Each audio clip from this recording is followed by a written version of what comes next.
After I read through some of the comments without even like getting into detail, you guys need to cut a lot of people off. Like, you guys have to treat yourselves like the queens that you are. They don't give a fuck about you because they don't even give a fuck about themselves, and people like that don't change. They can change, but they choose not to change, and I doubt that they're gonna change anytime soon. And if you have to change somebody to be with them, there's a problem. What do you do when you like a guy but don't want to tell them because they have a girlfriend? Question mark. First of all, you should not be talking to guys that are already taken. And if homeboy is trying to get at you while he's in a relationship, forget it. That shit will never work out. An anonymous Instagram said, "How do I get my money up? I'm 18, still in high school, over the top, suicidal. Tried 3 times. Keep on using drugs to forget shit. I don't know. Hit me up. I feel like I need you." Believe me, there is light at the end of the tunnel. Everybody is depressed about something. Everybody is dealing with something. And you can't sit here and say that your problems might be bigger than someone else's problems because you don't know what they're feeling on the inside. But I could tell you this, whenever you're going through a depression, whenever you're feeling sad, please do not abuse any type of drug because that's just gonna blur your vision. Like, you need to be sober so you give yourself time to heal. What helps me get up every single day in the morning is setting a goal for myself. Always making sure that your goals are growing every single day. Whether it's a small goal, it could be like, okay, today I'm gonna take out the trash before my mom tells me to take it out, you know? I never did that, so why would I ever even bring that up?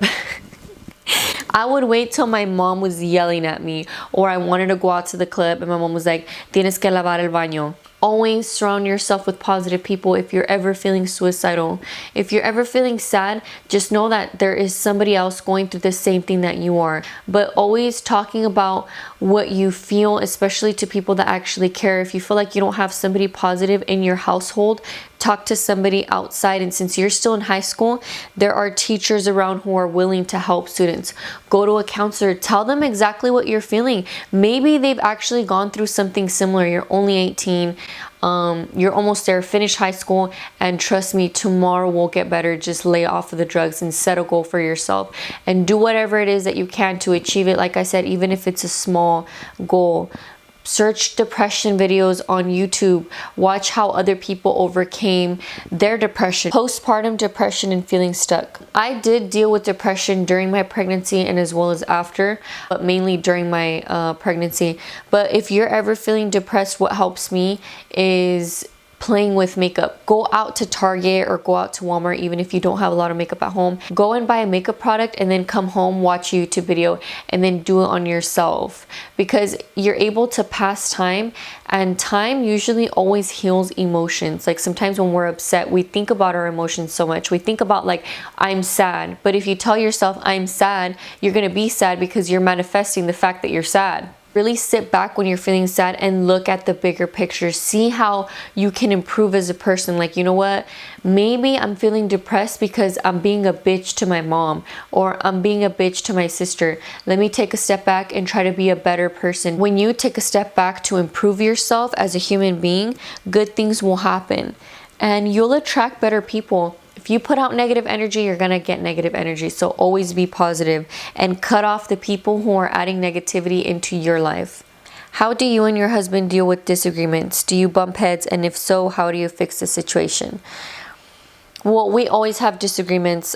Just like every other marriage isn't perfect, and it's not some walk in the fucking park, let me tell you. And then with children, it's even harder because you're trying to be a wife, you're trying to be a mother, and you're trying to stay true to yourself because, you know, I still have to have time to arreglarme. Whenever we do deal with disagreements, I'm always the type of person that wants to talk it out. Like, I'm like, hey, you know what? Like, I don't like this. Let's sit down and talk about it. And, you know, sometimes he won't want to talk about it, but I'm just like, look, we will both benefit from this. Like, please let me know exactly how you feel so that way we can fix it and then move on, because I don't want to stay mad at you forever. So this is a good one. Dealing with the 3-year breakup, and both me and him can't seem to let go. Things aren't the same, but there's still so much there. Any advice on what I should do? Well, I went through the same situation. It's one of those relationships that are on and off, on and off, on and off. And I think everybody has one of those relationships. And it's crazy because not everybody has the balls to cut it off. Because my happiness was always on and off when I just want to be happy all the time. It's never going to work out. Because if it was meant to work out, you guys would be together at this point in time.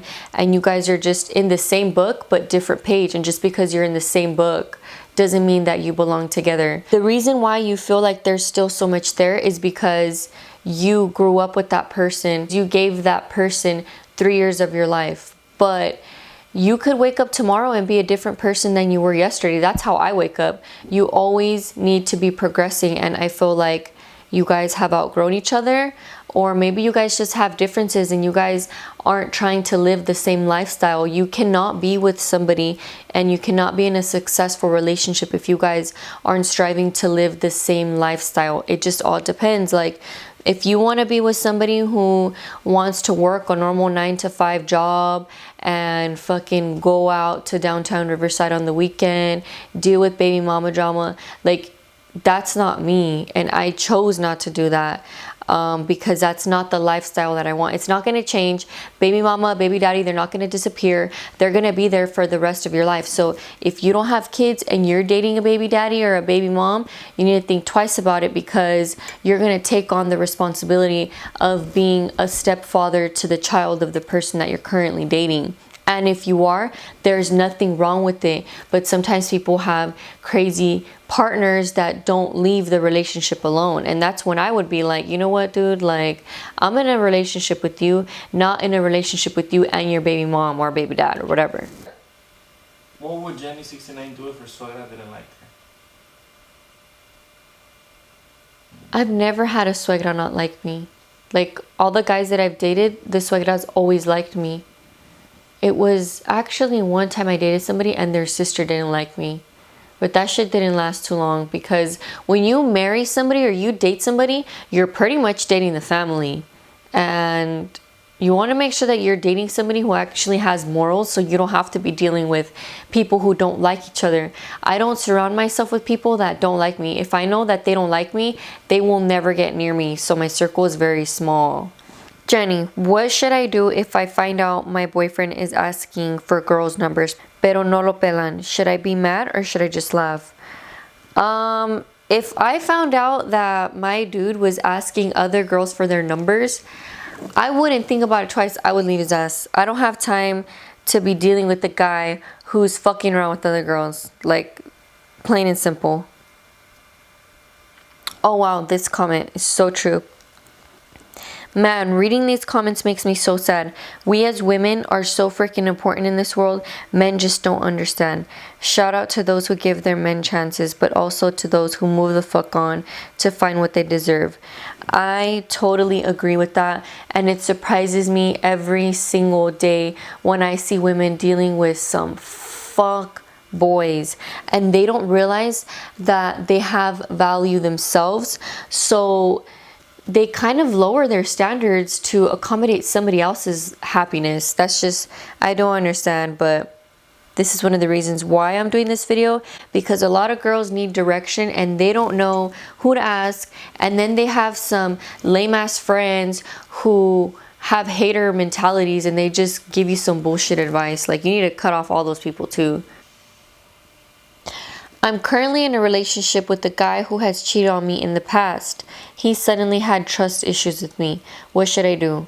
You shouldn't be getting back with somebody who cheats on you in the first place. I've dealt with getting back with somebody who has cheated on me and it just went downhill. There was nothing healthy about that relationship. That's why from that point on, I would never get back with somebody who has cheated on me. Like, cheating can be in all sorts of ways. Doesn't even have to be like physically fucking, but I won't get into that because that's a whole nother video. So somebody said, I'm insecure as hell. I've tried to better myself with confidence, but it doesn't seem to work. So with that being said, confidence needs to grow from somewhere, whether that be do your hair different, color your hair different, start doing your makeup different, start to learn how to do your makeup, learn about skincare, go outside and go for a tan, you know. I feel confident because when I put myself together, I look good. Like I said earlier, you need to set a goal for yourself so that way every day when you wake up in the morning, you have something to work on for that day. I've been body shamed my whole life for being too thin, and it sucks. I'm body shamed every single day. Like, there's always people body shaming me in my comments, and it sucks because I went through a rough pregnancy, so it's really hard for me to get back to the weight that I originally was before I got pregnant, because I've always been really, really skinny. At one point, I was at 135 pounds. Right now, I'm like at 116, and I'm struggling to gain weight. In order to gain weight, you need to weight train and eat lots of food. But you have to be consistent, like 4 to 5 times a week type of shit. And I'm still struggling with that. And I got my boobs done, so that really, really, really boosted up my confidence. And it was the best decision I ever made. If you feel the need to get surgery to feel confident about yourself, to carry yourself differently, then do it. Save up your money and do it. You don't have to tell nobody. You don't have to ask nobody for permission. If you feel in your heart that it's going to make you happy, you do it for you, because nobody else can love yourself the way that you love yourself. And a lot of people are always like, okay, well, that's contradicting because you're a feminist and you should love yourself the way you are. Yeah, I totally get that. I love myself, but I love myself enough to take my ass to go get work done. Okay, honey? I'm happy with my body. It's just my confidence sucks sometimes. Okay, well, if you're happy with your body, that's fucking amazing. I'm so happy to hear that. Now, you keep saying that I'm insecure. When you allow your brain to think that you are something, you are going to become what you believe. Like my quote says in my bio on my Instagram, you are what you believe. So if you believe that you're insecure, you're going to continue to be insecure for the rest of your life. It's literally as simple as looking at yourself in the mirror and be like, you know what? I look good today. And when you start to talk to yourself like that, you begin to carry yourself in that way.